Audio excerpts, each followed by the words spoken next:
Major League Baseball is underway here, and one of the biggest stories of the year has been the new torpedo bats that the Yankees and other baseball players have been using.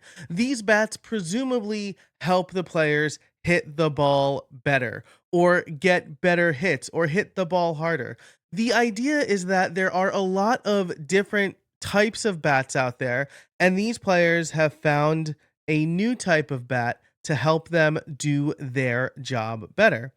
And while you can look at more traditional bats or these new torpedo bats, what you wouldn't want is a baseball player going out there trying to hit the ball with a golf club or a racquetball racket. You see, there are good tools, great tools, and just flat out wrong tools.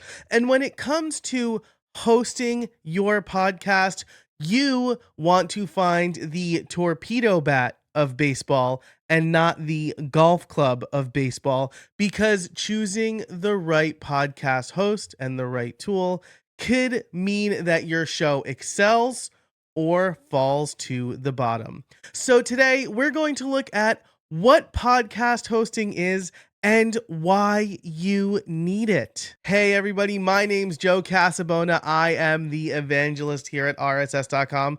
And what is podcast hosting and why do we need a podcast host is a question I get a lot. It's outside of the one-time purchase of a good microphone and some headphones, probably the most expensive thing that new podcasters face. And so that's exactly what we're going to get into today. We're going to talk about what is podcast hosting, why you need a podcast host, features to look for in a podcast host, free versus paid podcast hosting, and then we'll wrap up by telling you why RSS.com is the best option for you. So let's dive into it. Okay, so first of all, what is podcast hosting? A podcast host stores your audio files and generates your RSS feed. That RSS feed is how your show ends up on Apple and Spotify and all of the other places where your show can be distributed. Without a host, you're stuck manually uploading your episodes, which doesn't scale and doesn't even work a lot of the time. So when I first started podcasting over 10 years ago, I didn't want to go with a podcast host. I wanted to just upload the audio directly to my WordPress site because I was a WordPress developer and that's what I knew. But I had a great conversation with my friend Jackie, who explained to me that even if I was just uploading the audio to my website, I would need a special kind of RSS feed in order to get it into Apple Podcasts and all the places where you could distribute your podcast at the time. See, when you submit your podcast to all of those directories like Apple Podcasts and Spotify, you need to follow some pretty specific technical specifications for how your show is distributed to those platforms.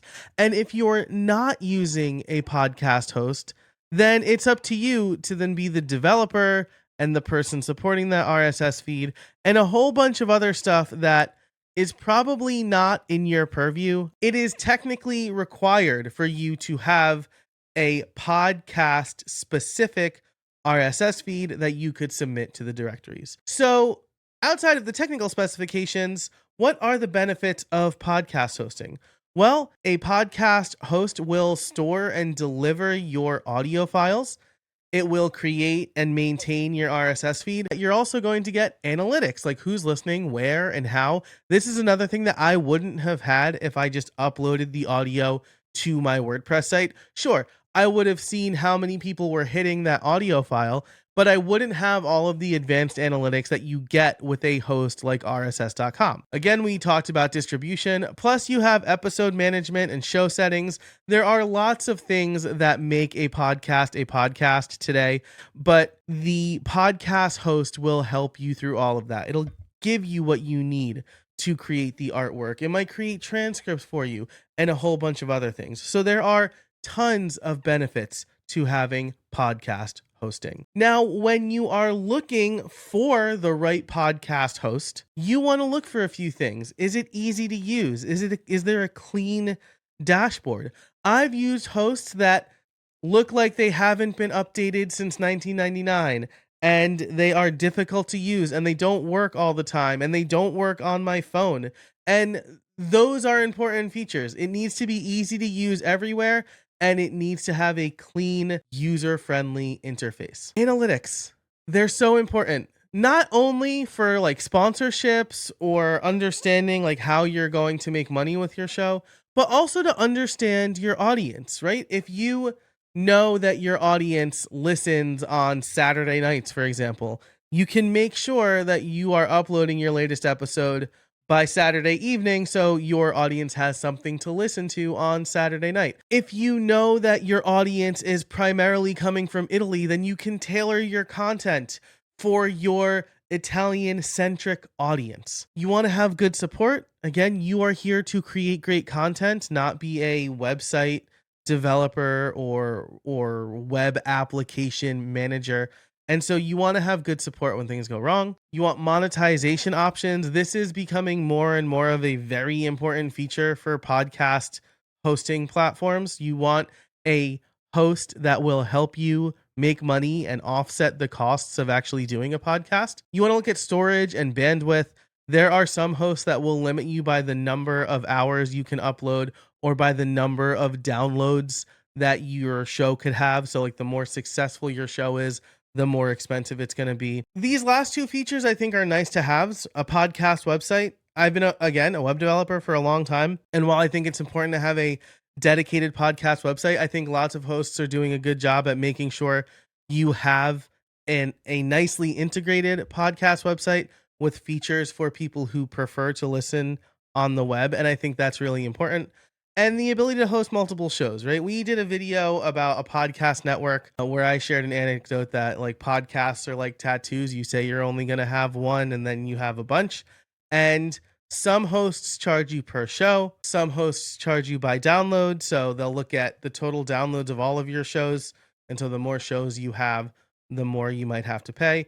And some just allow you to host multiple shows because they know that podcasting is your passion. And so those are important things to look at. Now let's talk about the free versus paid thing. Free hosts often come with limits, ads on your content, limited storage, fewer features.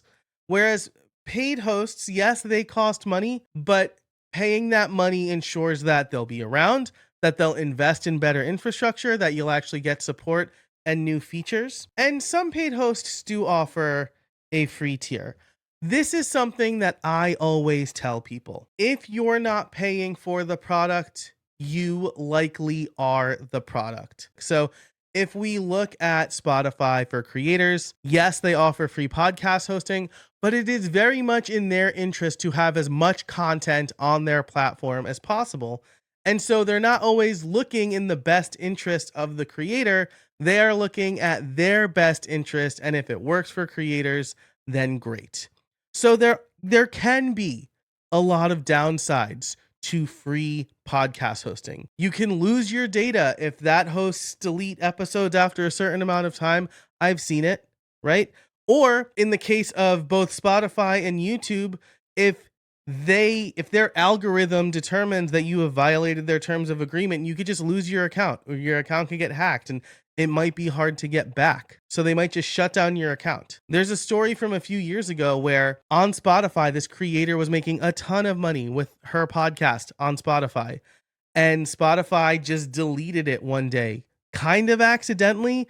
And while they restored it, she lost all of her subscribers and therefore a ton of income. You might also be limited in how much content you can upload, right? So you can maybe only upload a certain number of hours or a certain number of files. And so that kind of comes with the territory of using a free platform. They can limit you because you're not paying. And so they've determined that you can get this amount of resources for free and nothing more. The platform may own and therefore control your content, right? You need to read those terms of services pretty carefully, or the terms and agreement pretty carefully. Some platforms will say they own your content. Some will say that you are giving them a perpetual royalty-free license to use your content however they see fit. And then, like I said, you might get demonetized for no clear reason, right?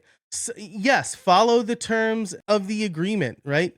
Be a good citizen on a platform, whether it's free or paid. But there have been too many stories of free platforms demonetizing creators without giving a suitable explanation because their algorithm got wacky for a minute. So I know that's a lot to think about when you're considering free versus paid options, or even if you look at some of the paid options that may not have your best interests at hand. And so I'm obviously going to tell you that you should look at rss.com. I think that we are one of the best hosting companies for podcasts out there because we are dedicated to podcasters. I'm a podcaster for a very long time. Our team is just churning out tons of great features for podcasters all the time. And we're really serious about keeping our plans affordable. So, why choose rss.com? Well, unlimited episodes and downloads. Our plans are not based on how many episodes you upload, how many downloads your shows get, or even how many shows you have. On our podcast network plan, you can have as many shows as you'd like. If you just want one, we have a lower tier. But the podcast network plan is extremely affordable. We also have built-in monetization features. So we have the ability for people to donate directly to you. We also have value for value. So if you do a lot of streaming, people can kind of donate cryptocurrency to you based on how many minutes you stream or how many minutes your content is.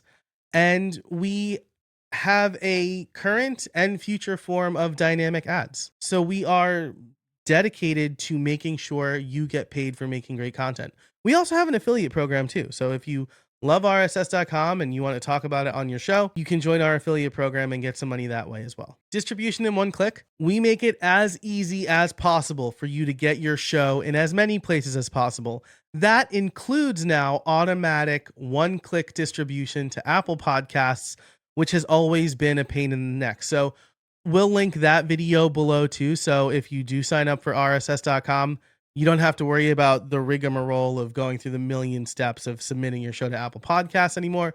We will do that for you. And we'll also do it for a bunch of other platforms, including Spotify for creators. You get a free podcast website. I think we make one of the better podcast websites out there. It's really clean. It integrates your transcript. It has the easy subscribe buttons, and you can include your own links too. I also think we have one of the best on-platform analytics. Like, we give you data that I haven't seen really anywhere else, and we are now IAB certified, which means there is a third-party standards body out there that is checking the way that we do analytics and making sure we do it the right way. And we are certified, so we are doing it the right way. So if you want just like location down to the town, heat maps for the most common times your show is downloaded, and comparison charts, just great features that are really helpful for you to grow and monetize your show. And if you're on one of the paid plans, something amazing I think that we offer is free transcripts. It comes with your plan. You don't have to pay extra for credits. You don't have to go to a third party.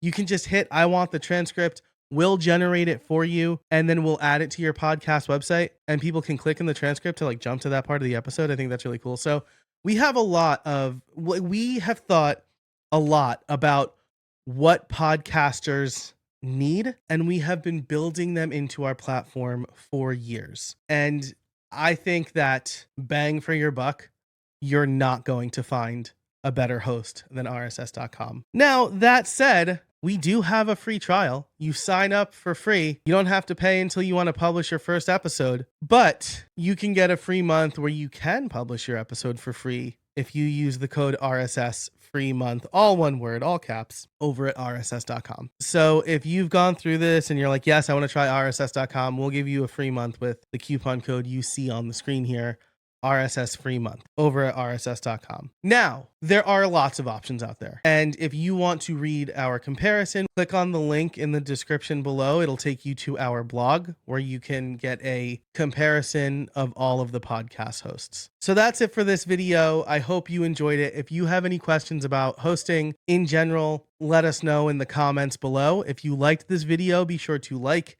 and subscribe, maybe even share with a friend who's thinking about starting a podcast. My name's Joe Casabona. I'm the evangelist here at rss.com. Thank you so much for watching, and until next time, I'll see you out there.